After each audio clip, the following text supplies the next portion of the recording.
नमस्कार दोस्तों, आपका स्वागत है। आज एक और life change moral story of Buddha में। बुद्धा जी की ये मॉरल स्टोरी आज आपको जीवन की एक बहुत अनमोल सीख देगी। इसलिए कहानी को आखिर तक सुनिए, अनमोल ज्ञान प्राप्त करो। इस कहानी को नमो बुद्धाया कमेंट करो और हमारी inspirer blissful Buddha YouTube channel को सब्सक्राइब करें।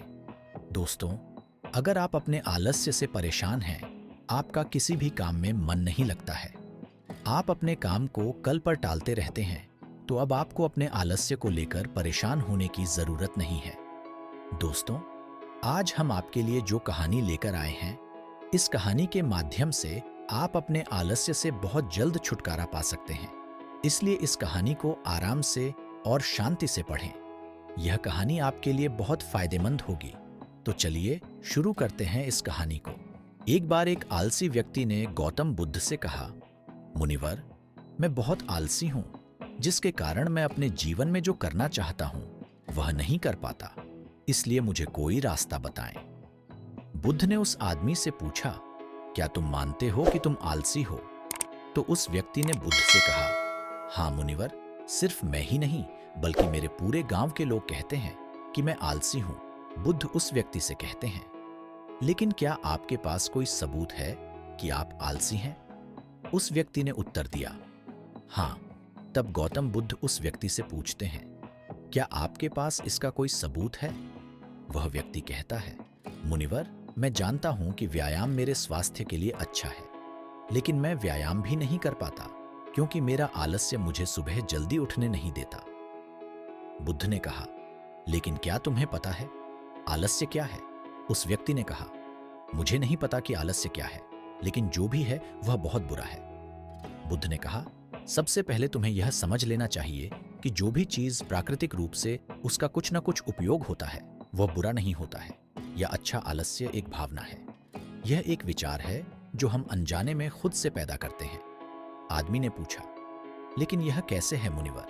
तो बुद्ध ने कहा कि आलस्य पैदा होता है, इसके दो कारण हैं, पहला शारीरिक और दूसरा मानसिक। जब हम अपने किसी भी भोजन को देते हैं, शरीर जिसके अंदर जीवन शक्ति नहीं होती, हमारे शरीर में आलस्य पैदा हो जाता है, क्योंकि यह शरीर ऊर्जा से चलता है और जैसा हम इसे देते हैं यह वैसा ही विचार करता है, यह वैसा ही व्यवहार करता है। हमारे शरीर के अंदर आलस्य का एक और कारण गलत तरीके से बैठना है, गलत तरीके से सोना और गलत तरीके से चलना। हम कभी इस बात पर ध्यान नहीं देते कि हमारा बैठना, लेटने और सोने की स्थिति सही है या नहीं। अगर हम बौद्ध भिक्षुओं को देखें तो पाएंगे कि वे कब बैठते हैं, उनकी रीढ़ की हड्डी बिल्कुल सीधी होती है। जब वे सोते हैं तो उनके शरीर के किसी भी हिस्से पर कोई दबाव नहीं पड़ता है, और जब वे चलते हैं तो उनके शरीर के किसी भी हिस्से पर कोई दबाव नहीं पड़ता है। उनके दो कदमों के बीच एक लय होती है। शारीरिक स्तर पर आलस्य का तीसरा कारण सुबह जल्दी न उठ पाना है। यह सुनकर व्यक्ति कहता है, हाँ मुनिवर, मैं सुबह जल्दी नहीं उठ पाता। यह सुनकर बुद्ध मुस्कुरा देते हैं और कहते हैं कि आप सुबह जल्दी उठ सकते हैं। जब आप रात को सोने का सही समय निर्धारित करते हैं तो हर व्यक्ति को अनुशासन का पालन करना पड़ता है, क्योंकि अनुशासन हमारे जीवन में संतुलन लाता है। ज्यादातर लोग अनुशासन को बुरा मानते हैं, क्योंकि उन्हें अनुशासन का एहसास होता है, उन्हें बांधता है। जबकि सच तो यह है कि अनुशासन हमें बांधता नहीं है बल्कि मुक्त करता है। तब व्यक्ति बुद्ध से पूछता है, लेकिन हमें इसकी शुरुआत कहाँ से करनी चाहिए, जैसे ठीक से खाना, बैठना या लेटना, सुबह जल्दी चलना आदि। बुद्ध कहते हैं कि आप इस समय जो भी कर रहे हैं उसे अभी से शुरू करें। इसे ध्यान से करें। पहले आप मन के स्तर पर आलस्य को समझें, अन्यथा अधिकांश स्थितियों में मन ही है जो शरीर के कारण आलस्य पैदा करता है, क्योंकि मानसिक आलस्य का पहला कारण हमारी पुरानी गलत धारणाएं हैं। हमें लगता है कि हम ऐसा करने में सक्षम नहीं थे, पिछली बार भी ऐसा ही किया था, इस बार भी हम ऐसा नहीं कर पाएंगे। जब हम खुद को सक्षम नहीं मानते हैं तो आलस्य अपने आप ही हम पर हावी हो जाता है। दूसरा कारण है छोटे और आलसी लोगों का साथ देना। कभी कभी ऐसा होता है कि आलस्य हमारे अंदर नहीं होता है, लेकिन दूसरे लोगों की वजह से हमारे अंदर आ जाता है। ऐसा होता है क्योंकि हम आलसी लोगों की संगति करते हैं। हाँ मुनिवर, यह बिल्कुल सत्य है, मैंने भी यह अनुभव किया है। तब बुद्ध ने कहा, तीसरा कारण मन की स्पष्टता का अभाव है। मान लीजिए कि आप किसी जंगल में खो गए हैं और शाम हो गई है और आपको नहीं पता कि आपका घर किस दिशा में है। तो क्या हुआ? क्या आप आलसी होकर लेटे रहेंगे या अपने घर की तलाश में कोई रास्ता खोजेंगे? उस व्यक्ति ने कहा कि मैं बाहर जाऊंगा घर की तलाश में। तभी उसने कहा, अगर बहुत कोशिश करने के बाद भी तुम्हें घर का रास्ता न मिले तो तुम क्या करोगे? उस व्यक्ति ने कहा, मैं अभी भी इसे ढूंढता रहूंगा, क्योंकि मेरे पास कोई दूसरा विकल्प नहीं होगा। कई विकल्प हैं। अगर किसी के पास एक ही विकल्प है तो उसका दिमाग बिल्कुल खाली होगा। यदि आप व्यायाम नहीं कर पा रहे हैं तो इसका कारण आपके मन में स्पष्टता की कमी है, जिसका आपको भविष्य में सामना करना पड़ेगा। उन रोगों से होने वाली बीमारियां आपको दिखाई नहीं देती। आप उन बीमारियों से होने वाले दर्द को महसूस नहीं कर सकते।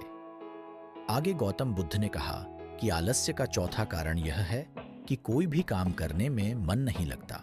मान लीजिए आप सड़क पर कहीं जा रहे हैं और काफी दूर चलने के बाद आप थक जाते हैं और चलने का मन नहीं करता। ऐसा तब हो रहा है जब आप किसी शेर को अपने पीछे भागते हुए देखते हैं। तो क्या ऐसी स्थिति में भी आप अपने आलस्य के कारण वहीं रुकेंगे? नहीं नहीं।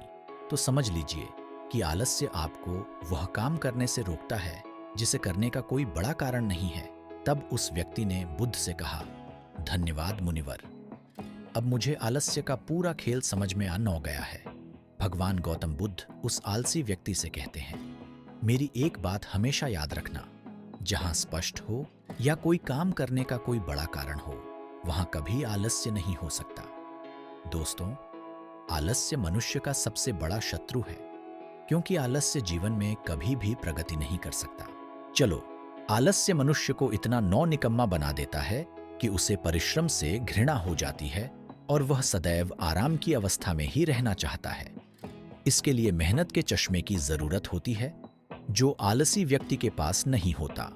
आलसी व्यक्ति को आलस्य दिन ब दिन अपनी चपेट में लेता जाता है, जिसके परिणाम स्वरूप वह दिन ब दिन मेहनत से भागने लगता है। मेहनत ही खत्म हो जाती है। शत्रु ने आलस्य कहा, नमक सिर्फ दोस्त हो सकता है, इसके अलावा इसे खत्म करने का कोई रास्ता नहीं है।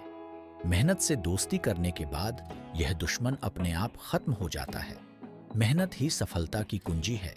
इस बात को केवल एक मेहनती व्यक्ति ही समझ सकता है, क्योंकि वह कड़ी मेहनत के महत्व को अच्छी तरह से जानता है। वह जानता है कि कड़ी मेहनत ही उसकी सच्ची दोस्त है और इस दोस्त की मदद से वह अपने जीवन में हमेशा प्रगति करेगा। वह उस काम को छोड़ने की बजाय दोबारा और अधिक मेहनत से प्रयास करता है और तब तक कोशिश करता है जब तक वह उस काम को करने में सफल नहीं हो जाता। और इसके विपरीत आलसी व्यक्ति किसी छोटे से काम को करने की कोशिश करता है। इंसान को दूसरे लोगों की भी जरूरत होती है, क्योंकि वह आलस्य के जाल में इस तरह फंस चुका है कि उसे बस आराम की जरूरत है। यानी वह अपने कंफर्ट जोन से बाहर नहीं आना चाहेगा, रुकावट नहीं चाहता और अपनी पूरी जिंदगी ऐसे ही गुजारना चाहता है। दोस्तों, आलसी व्यक्ति कभी भी न तो मेहनत का महत्व समझ पाता है और न ही समय का महत्व। इसके कारण वह अपना पूरा जीवन बर्बाद कर देता है और अंत में उसके पास पछताने के अलावा कुछ नहीं बचता है। जबकि एक मेहनती व्यक्ति समय का महत्व समझ लेता है और समय का महत्व समझ लेता है। दिन प्रतिदिन कड़ी मेहनत करके अपने लक्ष्य को प्राप्त करने का प्रयास कर रहा है। इसलिए आपको हमेशा मेहनत से दोस्ती और आलस्य से दुश्मनी रखनी चाहिए।